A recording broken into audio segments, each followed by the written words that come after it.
So, this is my driveway.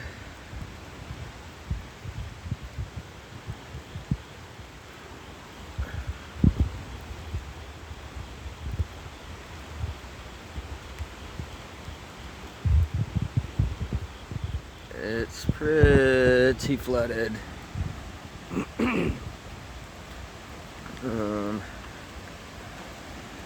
definitely can't drive through it.